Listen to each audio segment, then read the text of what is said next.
Every day, millions of people visit commercial banks. They deposit money, apply for loans, transfer payments, invest, save. But there is one bank almost nobody ever enters. It has no checking accounts, no credit cards, no ATM machines. Most citizens will never become its customer, yet its decisions influence every mortgage, every business loan, every investment, every recession, every recovery. Most people have heard its name. Few truly understand its purpose. The central bank, an institution so influential that a single announcement can move trillions of dollars across global financial markets. A single interest rate decision can accelerate economic growth or slow an entire nation. But why does this institution exist? Why not simply allow commercial banks to operate independently? Why does every major economy build a central authority above its banking system? The answer is not about control. It is about stability. Because history has repeatedly demonstrated that money alone cannot organize itself. Credit alone cannot regulate itself. And financial systems left entirely on their own often become dangerously unstable. Today, we decode why central banks exist, how they became the architects of modern monetary systems, and why understanding their invisible role changes the way you see every economy on Earth. To understand the central bank, we must travel back to a world before one existed. Imagine an economy where every commercial bank operates independently. Each bank issues loans, accepts deposits, creates credit, and manages its own risks. At first, everything appears stable. Businesses grow, trade expands, prosperity increases. But beneath the surface, a hidden vulnerability begins forming: confidence. Every bank depends upon it. The moment confidence weakens, everything changes. One rumor spreads. Customers rush to withdraw their deposits. Soon, a line forms outside the bank. Hours later, that line becomes a crowd. By the next morning, panic has spread across the city. Not because the bank necessarily failed, but because people believed it might fail. This phenomenon became known as a bank run. History witnessed it countless times. One institution collapsed, then another, then another. Credit disappeared. Businesses lost financing. Factories stopped expanding. Workers lost their jobs. Entire economies slowed. Notice what actually collapsed. Not money. Confidence. Architects understand that banking is unlike most industries. A factory can temporarily stop producing cars. A farm can temporarily stop harvesting crops.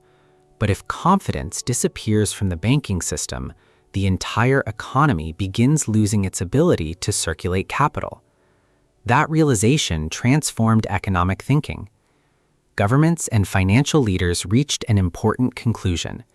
Commercial banks needed a stabilizer, an institution standing above individual banks, an institution capable of supplying liquidity during panic, an institution trusted by the entire financial system, not to replace commercial banks, but to support them when confidence disappeared.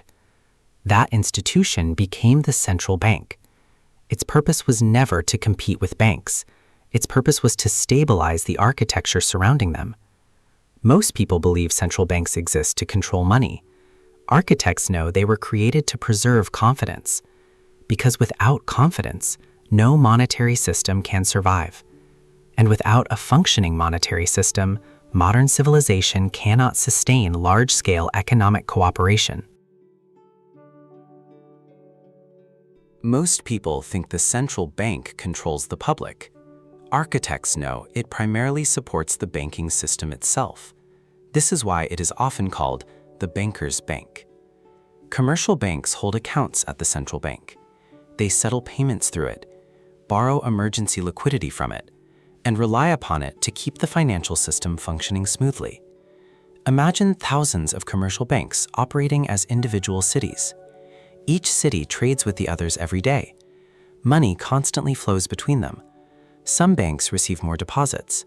Others issue more loans. Some finish the day with excess liquidity. Others temporarily fall short. Without coordination, small imbalances could quickly become systemic crises. The central bank becomes that coordinator, quietly balancing the flow of liquidity across the entire financial system. Most days, almost nobody notices, because successful infrastructure is invisible. People rarely think about electricity until the lights go out. They rarely think about water until the taps run dry. And they rarely think about central banks until financial markets begin shaking. During periods of stability, the central bank remains largely in the background, observing, monitoring, adjusting, preparing. But during periods of panic, its role changes dramatically. Banks become cautious, credit markets begin freezing, investors rush towards safety, liquidity starts disappearing, confidence begins falling. This is where the central bank performs one of its most important functions. It becomes the lender of last resort.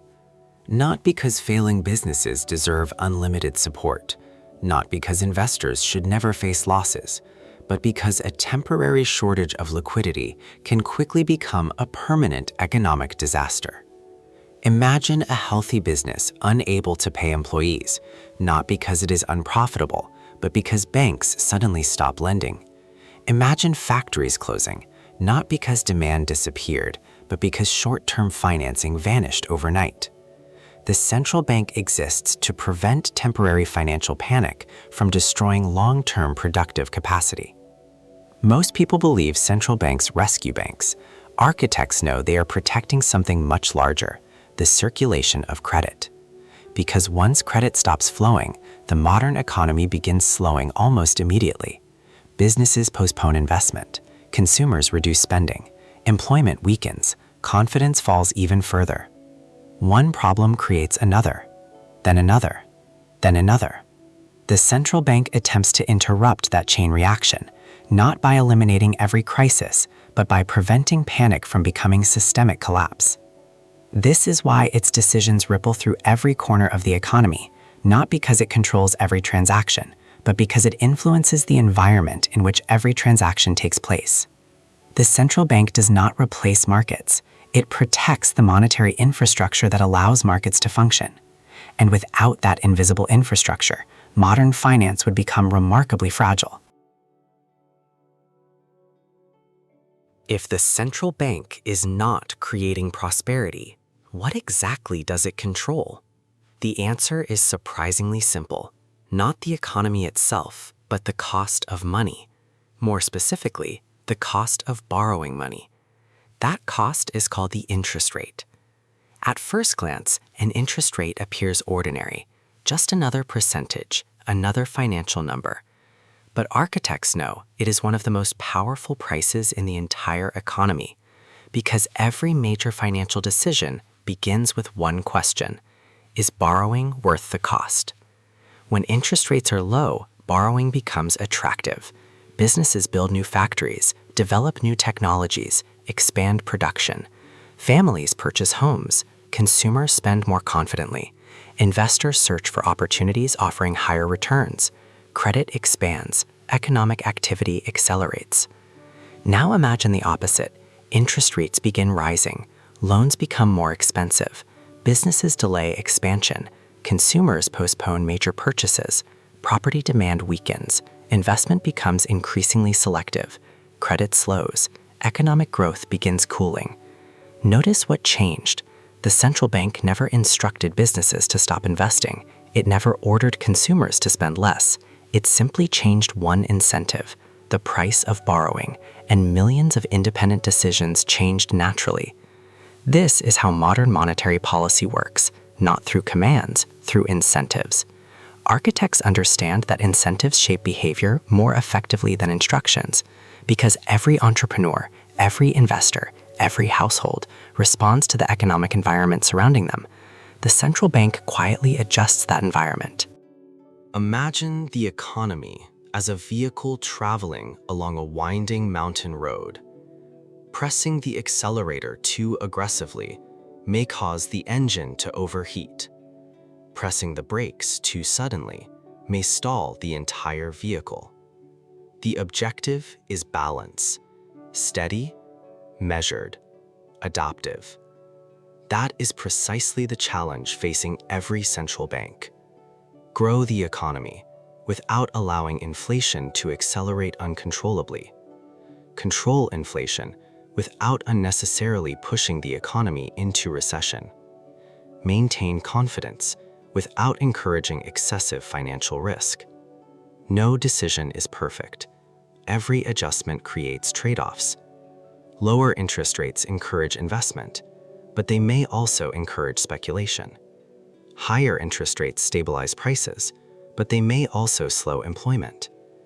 This is why monetary policy is often described as an exercise in balance, not certainty, not precision. Balance. Most people believe central banks control the economy. Architects know they influence probabilities. They create conditions, not guarantees. Because economies are living systems, composed of billions of independent decisions. No institution, no matter how powerful, can predict every outcome. But by influencing the price of money, the central bank quietly influences the direction in which the economy is most likely to move. That invisible steering wheel may be one of the most powerful mechanisms in modern civilization. Every central bank faces the impossible question: how do you encourage growth without creating instability? The challenge is far greater than simply creating more money, because money is only one part of the system.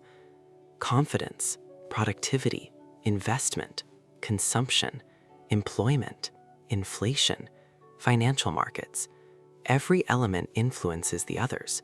Push one too aggressively, and another begins moving unexpectedly.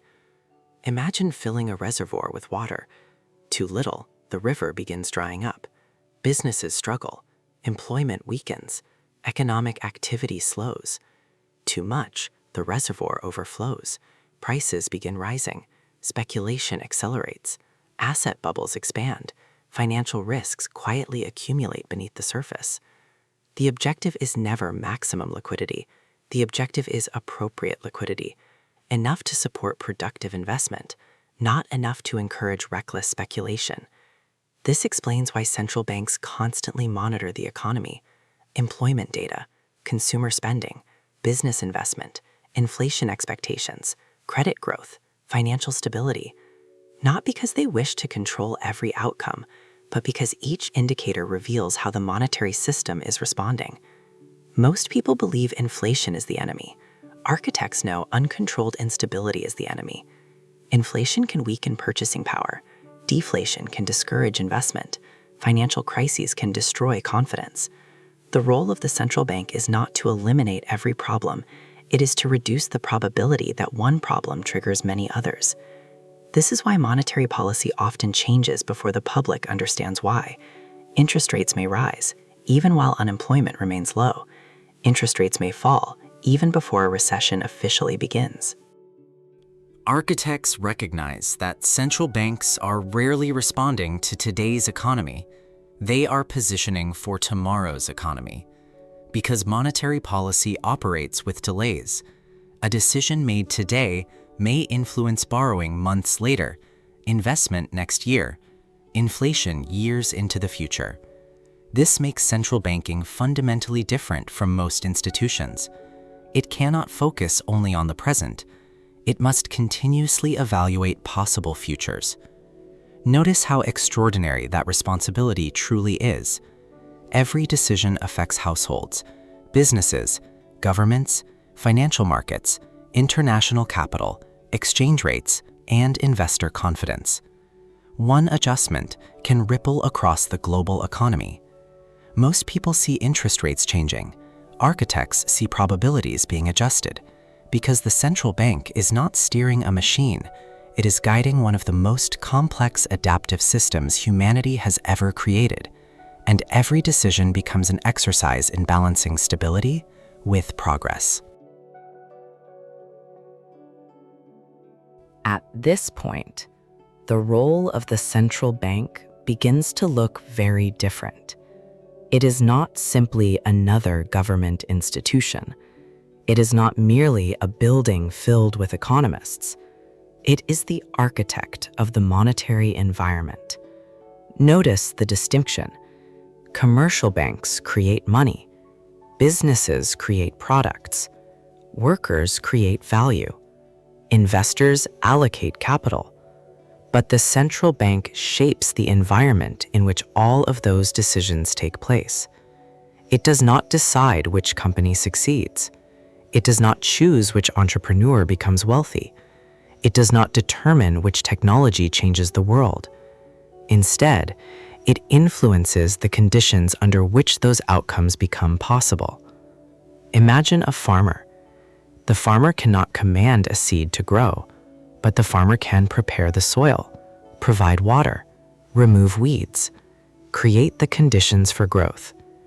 The central bank performs a remarkably similar role. It prepares the monetary environment. It manages liquidity, guides interest rates, protects confidence, and supports financial stability. The economy then responds through millions of independent decisions. This is why the central bank is often misunderstood. When the economy grows, some people give it too much credit. When the economy weakens, others blame it for everything. Architects understand the reality is far more nuanced. The central bank influences the climate. It does not control the weather. Businesses still innovate. Consumers still choose. Entrepreneurs still take risks. Investors still allocate capital. Productivity still determines long-term prosperity. No central bank can print innovation. No central bank can manufacture trust indefinitely. No central bank can create real wealth without an economy capable of producing real value. Money can support production. It cannot replace production. Credit can accelerate growth. It cannot substitute for productivity. Liquidity can stabilize markets. It cannot permanently eliminate economic cycles. This is why every monetary expansion eventually meets the same limitation: the productive capacity of the real economy. Most people believe the economy is controlled from the top.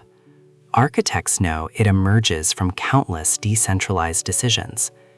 The central bank simply influences the environment surrounding those decisions, and that environment quietly shapes the direction of modern civilization.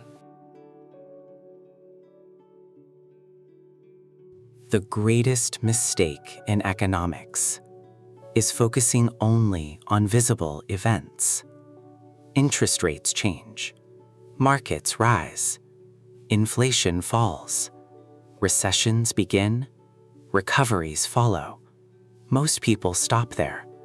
Architects ask a different question: what invisible conditions made those events possible? That question leads directly to the central bank, not because it controls everything, but because it quietly shapes the monetary environment beneath everything. Understanding the central bank changes the way you interpret financial news. You stop reacting to headlines. You begin asking what incentives are changing beneath the surface. You stop asking what happened today. You begin asking what conditions are being created for tomorrow. Because tomorrow's economy is built long before tomorrow arrives. It is built through today's liquidity, today's interest rates, today's confidence, today's credit creation, and today's capital allocation. This is why architects study monetary policy, not to predict every market movement, but to understand the invisible architecture influencing every market participant. Most people follow prices. Architects follow incentives. Most people follow headlines. Architects follow liquidity. Most people study markets. Architects study the monetary environment that allows markets to function. because wealth is rarely created by reacting faster than everyone else. It is created by understanding the invisible systems that quietly shape opportunity before those opportunities become obvious. In the next episode, we will uncover one of the most misunderstood mechanisms in modern banking, a system that allows banks to support an economy far larger than the cash they physically hold. It is called fractional reserve banking, and once you understand it, you will never look at a bank balance the same way again. This is ASUTSEN, Architecting Wealth, Automating Future.